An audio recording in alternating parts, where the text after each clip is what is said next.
ನಮಸ್ತೆ ವೀಕ್ಷಕರೇ, ಬನ್ನಿ ಇವತ್ತು ಒಂದು ತುಂಬ ಹೆಲ್ತಿಯಾದ ಬ್ರೇಕ್ಫಾಸ್ಟ್ ರೆಸಿಪಿನ ತೊಗೊಂಡು ಬಂದಿದ್ದೀನಿ ನೋಡಿ. ತೂಕ ನಿರ್ವಹಣೆ ಮಾಡಲಿಕ್ಕೆ, ಮಧುಮೇಹಿಗಳಿಗೆ ಹಾಗೆ ಮೂಳೆಗಳಿಗೆ ಬಲ ನೀಡಲಿಕ್ಕೆ ಈ ಬ್ರೇಕ್ಫಾಸ್ಟ್ ತುಂಬ ಸಹಾಯ ಮಾಡುತ್ತೆ ನೋಡಿ. ಇಷ್ಟು ಸ್ಮೂತ್ ಆಗಿರೋ, ಇಷ್ಟು ಸಾಫ್ಟ್ ಆಗಿರೋ ರಾಗಿ ರೊಟ್ಟಿಯನ್ನು ಯಾವ ರೀತಿ ಮಾಡೋದು ಅಂತ ಹೇಳಿ ಈ ವಿಡಿಯೋದಲ್ಲಿ ತೋರಿಸ್ಕೊಡ್ತಾ ಇದ್ದೀನಿ. ವಿಡಿಯೋನ ಕೊನೆ ತನಕ ನೋಡಿ. ಕೇವಲ 6 ನಿಮಿಷದ ವಿಡಿಯೋ ಇದೆ ನೋಡಿ. ಎಷ್ಟು ಸ್ಮೂತಾಗಿ ಬಂದಿದೆ, ಎಷ್ಟು ಸಾಫ್ಟ್ ಆಗಿದೆ ರಾಗಿ ರೊಟ್ಟಿ.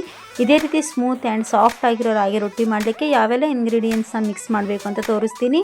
ಹಾಗೆ ಈ ರೀತಿ ಉಬ್ಬಿ ಬರಲಿಕ್ಕೆ ರಾಗಿ ರೊಟ್ಟಿ ಏನು ಟಿಪ್ಸ್ನ ಫಾಲೋ ಮಾಡಬೇಕು ಅಂತ ವಿಡಿಯೋದಲ್ಲಿ ತೋರಿಸ್ತಾ ಇದ್ದೀನಿ.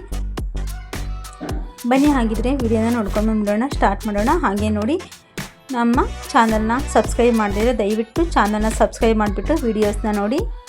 ನಾನು ಒಂದು ಪಾತ್ರೆಗೆ 2 ಬೌಲಷ್ಟು ನೀರು ಹಾಕ್ತಾಯಿದ್ದೀನಿ. ನಾವು ಯಾವ ಬೌಲಲ್ಲಿ ನೀರನ್ನು ಹಾಕಿರ್ತೀವೋ ಅದೇ ಬೌಲಲ್ಲಿ ರಾಗಿ ಹಿಟ್ಟನ್ನು ಅಳತೆ ಮಾಡಿ ಹಾಕ್ಕೋಬೇಕು. ರುಚಿಗೆ ಸ್ವಲ್ಪ ಉಪ್ಪು ಹಾಕ್ತಾಯಿದ್ದೀನಿ ನೋಡಿ. ನಾನು ಹಿಟ್ಟನ್ನು ಅಳತೆ ಮಾಡಿ ಹಾಕಿದಂತಹ ಬೌಲಲ್ಲಿ ರಾಗಿ ಹಿಟ್ಟನ್ನು ತೊಗೊಂಡಿದ್ದೀನಿ. ಅದು 1 ಬೌಲ್ ರಾಗಿ ಹಿಟ್ಟು, 1 ಬೌಲ್ ರಾಗಿ ಹಿಟ್ಟನ್ನು ಇದಕ್ಕೆ ಆ್ಯಡ್ ಮಾಡ್ತಾಯಿದ್ದೀನಿ. ಹಾಗೆ ನೋಡಿ, ಅದರ ನಂತರ ನಾನು ಅದಕ್ಕೆ 1 ಬೌಲಷ್ಟು, ಚಿಕ್ಕ ಬೌಲ್ ಅಂದರೆ ರಾಗಿ ಹಿಟ್ಟನ್ನು ತೊಗೊಂಡಿರ್ತೀವಲ್ಲ ಆ ಬೌಲಿಂದ ಒಂದು 1/4 ಭಾಗದಷ್ಟು ಅಕ್ಕಿ ಹಿಟ್ಟು ಹಾಕ್ತಾಯಿದ್ದೀನಿ. ಹಾಗೆ 1/4 ಭಾಗದಷ್ಟು ಗೋಧಿ ಹಿಟ್ಟನ್ನು ಹಾಕ್ತಾಯಿದ್ದೀನಿ. ರಾಗಿ ಹಿಟ್ಟು ತೊಗೊಂಡಂತಹ ಬೌಲಲ್ಲಿ 1/4 ಭಾಗ ಆದರೆ ಸಾಕಾಗುತ್ತೆ. ಆನಂತರ ನೋಡಿ, ಹಿಟ್ಟನ್ನೆಲ್ಲ ಈ ರೀತಿ ಸ್ಪ್ರೆಡ್ ಮಾಡಿ ಒಂದು ಸ್ವಲ್ಪ ಮುಖದ ಮೇಲೆ ಮುಚ್ಚಿಡೋಣ. ಆನಂತರ ಒಂದು ಸ್ವಲ್ಪ ಕುದಿ ಬಂದಮೇಲೆ ಇದನ್ನು ನೀಟಾಗಿ ಈ ರೀತಿ ಮಿಕ್ಸ್ ಮಾಡ್ಕೋಬೇಕು. ಇದೇ ಟಿಪ್ಸು ರಾಗಿ ರೊಟ್ಟಿ ಸ್ಮೂತಾಗಿ ಬರಲಿಕ್ಕೆ ಹಾಗೆ ಉಬ್ಬಿ ಬರಲಿಕ್ಕೆ ನೋಡಿ. ಇದನ್ನು ಮುಖದ ಮೇಲೆ ಮುಚ್ಚಿ ಒಂದು ಸ್ವಲ್ಪ ಅಳ್ಳಿಕ್ಕೆ ಬಿಡಬೇಕು. ಆಮೇಲೆ ನಾವು ಹಿಟ್ಟನ್ನು ಮಿಕ್ಸ್ ಮಾಡ್ಕೋಬೇಕಾಗುತ್ತೆ. ಮೊದಲೇ ಮಿಕ್ಸ್ ಮಾಡೋದ್ರಿಂದ ಹಿಟ್ಟು ತುಂಬ ಗಟ್ಟಿಯಾಗಿ ಬಂದುಬಿಡುತ್ತೆ ರೊಟ್ಟಿ. ಇದನ್ನೆಲ್ಲ ನೀಟಾಗಿ ತೆಗೆದ್ಬಿಟ್ಟು ಒಂದು ಸ್ವಲ್ಪ ನೀರನ್ನು ಈ ರೀತಿ ಚಿಮ್ಕಿಸ್ಬಿಟ್ಟು ಹಸಿ ಕೈಯಲ್ಲಿ ನೋಡಿ ಹಿಟ್ಟು ಬಂದಿದೆಯಾ ಅಂತ ಗೊತ್ತಾಗುತ್ತೆ. ಆನಂತರ ಇದನ್ನು ಮತ್ತೆ ಒಂದು ಸ್ವಲ್ಪ ಮುಖದ ಮೇಲೆ ಮುಚ್ಚಿ ಸೈಡಿಗೆ ಎತ್ತಿಟ್ಬಿಡ್ತೀನಿ. ಗ್ಯಾಸ್ನ ಆಫ್ ಮಾಡ್ತೀನಿ. ಲೋ ಫ್ಲೇಮಲ್ಲೇ ಇಷ್ಟನ್ನು ಕೆಲಸನ ಮಾಡ್ಕೋಬೇಕು, ಹಿಟ್ಟನ್ನು ಬೇಯಿಸ್ಕೋಬೇಕು. ಆನಂತರ ನೋಡಿ, ನಾನು ಒಂದು ತಟ್ಟೆಗೆ ಹಿಟ್ಟನ್ನು ಹಾಕಿಬಿಟ್ಟು ಎಷ್ಟು ಒಣ ಹಿಟ್ಟು ಬೇಕು ನಮಗೆ ರೊಟ್ಟಿ ಅದಕ್ಕೆ ಯಾವ ರೀತಿ ಬೇಕೋ ಆ ರೀತಿ ಹಿಟ್ಟನ್ನು ಹಾಕಿಬಿಟ್ಟು ನೀಟಾಗಿ ಮಿಕ್ಸ್ ಮಾಡ್ತಾಯಿದ್ದೀನಿ. ಇದೇ ರೀತಿ ನೀವು ಮಿಕ್ಸ್ ಮಾಡಿಕೊಂಡ್ರೆ ರೊಟ್ಟಿ ತುಂಬ ಚೆನ್ನಾಗಿ ಬಂದುಬಿಡುತ್ತೆ ನೋಡಿ. ಸ್ವಲ್ಪ ಒಣ ಹಿಟ್ಟನ್ನು ಹಾಕಿ ನಿಧಾನಕ್ಕೆ ಮಿಕ್ಸ್ ಮಾಡ್ತಾ ನಾನಿವಾಗ ರೊಟ್ಟಿ ಅದಕ್ಕೆ ಹಿಟ್ಟನ್ನು ತೊಗೊಂಡು ಬಂದಿದ್ದೀನಿ. ಆನಂತರ ನೋಡಿ, ನಾನು ಒಂದೊಂದಾಗಿ ರೊಟ್ಟಿನ ಯಾವ ರೀತಿ ಮಾಡ್ತೀನಿ ಅನ್ನೋದನ್ನು ತೋರಿಸ್ತಾ ಇದ್ದೀನಿ ನೋಡಿ. ಈ ರೀತಿ ಉಳ್ಳೆಗಳನ್ನಾಗಿ ಮಾಡಿಟ್ಕೋಬೇಕು.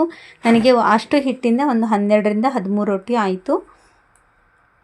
ನೀವು ಬೇಕಿದ್ರೆ ಹಿಟ್ಟಿನ ಪ್ರಮಾಣ ಜಾಸ್ತಿ ಮಾಡ್ಕೊಳ್ಬೋದು ಅಥವಾ ಕಡಿಮೆನೂ ಮಾಡ್ಕೋಬೋದು. ಎಷ್ಟು ಹಿಟ್ಟು ತೊಗೊಂಡಿರ್ತೇವೋ ರಾಗಿ ಹಿಟ್ಟು ಅದರಲ್ಲಿಂದ 2 ಪಟ್ಟು ನೀರು ಹಾಕಿದರೆ ನಮಗೆ ಹಿಟ್ಟು ಕರೆಕ್ಟಾಗಿ ಹದಕ್ಕೆ ಬಂದುಬಿಡುತ್ತೆ ನೋಡಿ. ಇಷ್ಟೆಲ್ಲ ಉಳ್ಳೆಗಳನ್ನು ಮಾಡಿಟ್ಕೊಳ್ತಾ ಇದ್ದೀನಿ ಸೈಡಿಗೆ. ಇವಾಗ ಒಂದೊಂದೇ ರೊಟ್ಟಿನ ನಾನು ಮಾಡಿ ತೋರಿಸ್ತಾ ಇದ್ದೀನಿ. ನಿಮಗೆ ರೊಟ್ಟಿನ ಈ ರೀತಿ ತಟ್ಟಲಿಕ್ಕೆ ಬರಲಿಲ್ಲ ಅಂದರೆ ಲಟ್ಟಣಿಗೆಯಿಂದನೂ ಕೂಡ ನೀವು ಲಟ್ಟಿಸ್ಕೋಬೋದು. ಲಟ್ಟಣಿಗೆಗೆ ಒಂದು ಕವರನ್ನ ಹಾಕಿಬಿಟ್ಟು ಆ ಕಡೆ ಈ ಕಡೆ ಒಂದು ರಬ್ಬರ್ನ ಹಾಕಿಬಿಟ್ಟು ನೀವು ನೀಟಾಗಿ ರೊಟ್ಟಿನ ಚಪಾತಿ ಥರ ಲಟ್ಟಿಸ್ಕೊಂಡ್ರೂ ಕೂಡ ಬಂದುಬಿಡುತ್ತೆ. ತುಂಬ ಈಸಿಯಾಗಿ ಬಂದುಬಿಡುತ್ತೆ. ಮೊದಲನೇ ಸರಿ ಮಾಡುವಂಥವರಿಗೆ ಆ ಟಿಪ್ಸ್ ಬೇಕಿದ್ದರೆ ನೀವು ಟ್ರೈ ಮಾಡ್ಬೋದು. ಲಟ್ಟಣಿಗೆ ಒಂದು ಸ್ವಲ್ಪ ಕವರ್ನ ಕಟ್ಟಿಬಿಟ್ಟು ಲಟ್ಟಿಸ್ಕೊಂಡ್ರೆ ಬಂದುಬಿಡುತ್ತೆ. ನಾನು ಇದೇ ರೀತಿ ಎಲ್ಲ ರೊಟ್ಟಿಗಳನ್ನು ತಟ್ಟಿ ತೆಗಿತಾ ಇದ್ದೀನಿ ನೋಡಿ. ರಾಗಿ ಸೇವನೆಯಿಂದ ನಮ್ಮ ದೇಹಕ್ಕೆ ತುಂಬ ಒಳ್ಳೆಯದು. ಮೂಳೆಗಳು ಗಟ್ಟಿಯಾಗುತ್ತೆ. ಹಾಗೆ ಮಕ್ಕಳಿಗೂ ಕೂಡ ರಕ್ತಹೀನತೆ ನಿವಾರಣೆಗೆ ಇದು ತುಂಬ ಸಹಾಯ ಮಾಡುತ್ತೆ. ನಮ್ಮ ದೇಹದಲ್ಲಿ ರಕ್ತ ಹೆಚ್ಚಾಗಲಿಕ್ಕೂ ಕೂಡ ರಾಗಿ ನಮಗೆ ತುಂಬ ಸಹಾಯ ಮಾಡುತ್ತೆ. ತೂಕ ಇಳಿಸಬೇಕು, ವೆಯ್ಟ್ ಲಾಸ್ ಮಾಡಬೇಕು ಅಂತಿದ್ದರೂ ಕೂಡ ರಾಗಿನ ಬ್ರೇಕ್ಫಾಸ್ಟಲ್ಲಿ ಬಳಸೋದ್ರಿಂದ ತುಂಬ ಆರೋಗ್ಯಕ್ಕೆ ಒಳ್ಳೆಯದು. ಹಾಗೆ ಬೆಳಗ್ಗೆ ಇದರ ಸೇವನೆ ತುಂಬ ಉತ್ತಮ. ರಾತ್ರಿ ಇದರ ಸೇವನೆ ಮಾಡುವುದರಿಂದ ನಮಗೆ ಒಂದು ಸ್ವಲ್ಪ ಜೀರ್ಣ ಆಗಲಿಕ್ಕೆ ಕಷ್ಟ ಆಗುತ್ತೆ. ಬೆಳಗ್ಗೆ ನಾವು ಇದರ ಸೇವನೆ ಮಾಡೋದ್ರಿಂದ ಏನಾಗುತ್ತಪ್ಪ ಅಂದರೆ ಇಡೀ ದಿನ ಕೆಲಸ ಮಾಡ್ತೀವಲ್ಲ, ನಮಗೆ ಜೀರ್ಣ ಆಗಲಿಕ್ಕೆ ಸಹಾಯ ಆಗುತ್ತೆ. ಆ ಕಾರಣಕ್ಕೆ ಇದು ಬೆಳಗ್ಗೆ ಬ್ರೇಕ್ಫಾಸ್ಟಿಗೆ ಅಥವಾ ಮಧ್ಯಾಹ್ನ ಊಟಕ್ಕೆ ಮುದ್ದೆನ ಅಥವಾ ಬ್ರೇಕ್ಫಾಸ್ಟಿಗೆ ರೊಟ್ಟಿನ ಮಾಡಿಕೊಂಡು ಸೇವನೆ ಮಾಡ್ಬೋದು. ನನ್ನ ಇದೇ ಯೂಟ್ಯೂಬ್ ಚಾನಲಲ್ಲಿ 4ರಿಂದ 5 ತರಹದ ರಾಗಿ ದೋಸೆಗಳನ್ನು ಯಾವ ರೀತಿ ಮಾಡೋದು ಅಂತ ಹೇಳಿ ತೋರಿಸ್ತಾ ಇದ್ದೀನಿ ನೋಡಿ. ನಾವು ರಜದಲ್ಲಿ ರೊಟ್ಟಿ ಮಾಡ್ಕೊಂಡು ಊಟ ಮಾಡ್ಬೋದು. ಕೆಲಸಕ್ಕೆ ಹೋಗೋರಿಗೆ, ಬ್ಯಾಚುಲರ್ಸ್ಗೆ ರೊಟ್ಟಿ ಮಾಡ್ಕೊಂಡು ಊಟ ಮಾಡಲಿಕ್ಕೆ ಕಷ್ಟ ಆಗೋದ್ರಿಂದ ನಾನೇನಪ್ಪ ಅಂದರೆ ಸುಮಾರು ರಾಗಿ ದೋಸೆ ರೆಸಿಪಿಗಳನ್ನು ಹಾಕಿದ್ದೀನಿ. ಮಸಾಲ ರಾಗಿ ದೋಸೆ ಹಾಕಿದ್ದೀನಿ, ಅಷ್ಟೇ ಅಲ್ಲದೆ ಪ್ಲೇನ್ ರಾಗಿ ದೋಸೆ ಹಾಕಿದ್ದೀನಿ. ಮತ್ತು ಜೋಳದ ಹಿಟ್ಟು ಮತ್ತು ರಾಗಿ ಹಿಟ್ಟನ್ನು ಬಳಸಿಬಿಟ್ಟು ಒಂದು ರೆಸಿಪಿ ಹಾಕಿದ್ದೀನಿ, ದೋಸೆ ರೆಸಿಪಿ. ನನ್ನ ಯೂಟ್ಯೂಬ್ ಚಾನಲಲ್ಲಿ ಹೆಚ್ಚು ದೋಸೆ ರೆಸಿಪಿಗಳಿದೆ. ಟೊಮೆಟೊ ದೋಸೆ ಮಾಡಿದ್ದೀನಿ. ಇದೇ ರೀತಿ ಹೆಚ್ಚು ದೋಸೆ ರೆಸಿಪಿಗಳಿದೆ. ನಮ್ಮ ಚಾನಲ್ನ ಒಂದ್ಸರಿ ವಿಸಿಟ್ ಮಾಡಿ. ಹಾಗೆ ನಮ್ಮ ಚಾನಲ್ನ ಸಬ್ಸ್ಕ್ರೈಬ್ ಮಾಡಿ. ಹಾಗೆ ವಿಡಿಯೋ ಇಷ್ಟವಾದಲ್ಲಿ ಒಂದು ಲೈಕ್ ಮಾಡಿ. ಫ್ಯಾಮಿಲಿ ಆ್ಯಂಡ್ ಫ್ರೆಂಡ್ಸ್ಗೂ ಕೂಡ ಶೇರ್ ಮಾಡಿ ನೋಡಿ. ದೋಸೆ ರೆಸಿಪಿಗಳು ತುಂಬ ಚೆನ್ನಾಗಿದೆ.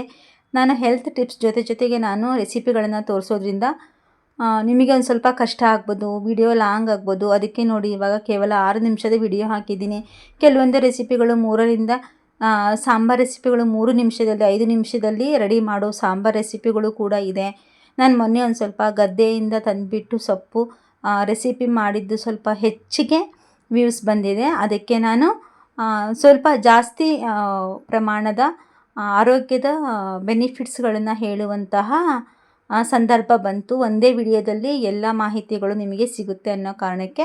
ಆದರೆ ಕೆಲವೊಬ್ಬರು ಕಾಮೆಂಟ್ಸ್ ಮಾಡ್ತಾ ಇದ್ದಾರೆ, ತುಂಬ ಮಾತಾಡ್ತೀರಾ ಅಥವಾ ತುಂಬ ಪುರಾಣ ಹೇಳ್ತೀರಾ ಅಂತ ಹೇಳಿ. ದಯವಿಟ್ಟು ನಿಮಗೆ ಅಷ್ಟು ಕಷ್ಟ ಆದರೆ ವಿಡಿಯೋನ ಸ್ವಲ್ಪ ಓಡಿಸ್ಬಿಟ್ಟು ನೋಡಿ. ನಾನೇನಪ್ಪ ಅಂದರೆ ಒಂದೇ ವಿಡಿಯೋದಲ್ಲಿ ಎಲ್ಲ ಮಾಹಿತಿಗಳು ಒಂದೇ ವಿಡಿಯೋದಲ್ಲಿ ಸಿಗುತ್ತೆ ಅನ್ನೋ ಕಾರಣಕ್ಕೆ ಮಾಡ್ತಾಯಿದ್ದೀನಿ. ಇಲ್ಲಾಂದರೆ ಒಂದೇ ತರಹದ ರೆಸಿಪಿಗೆ ನಾನು 2-3 ಸರಿ ಮಾಡಿ ಅಥವಾ ಒಂದೇ ಸೊಪ್ಪಿನ ಬಗ್ಗೆ 3-4 ವಿಡಿಯೋ ಮಾಡಿ ಹಾಕಬೇಕಾಗುತ್ತೆ. ನೆಕ್ಸ್ಟ್ ನಾನು ಹಾಗೆ ಮಾಡ್ತೀನಿ. ಒಂದೇ ವಿಡಿಯೋದಲ್ಲಿ ಲಾಂಗ್ ಆದರೆ ನಿಮಗೆ 5ರಿಂದ 10 ನಿಮಿಷದ ವಿಡಿಯೋ ಮಾತ್ರ ತೋರಿಸಲಿಕ್ಕೆ ಪ್ರಯತ್ನ ಪಡ್ತೀನಿ.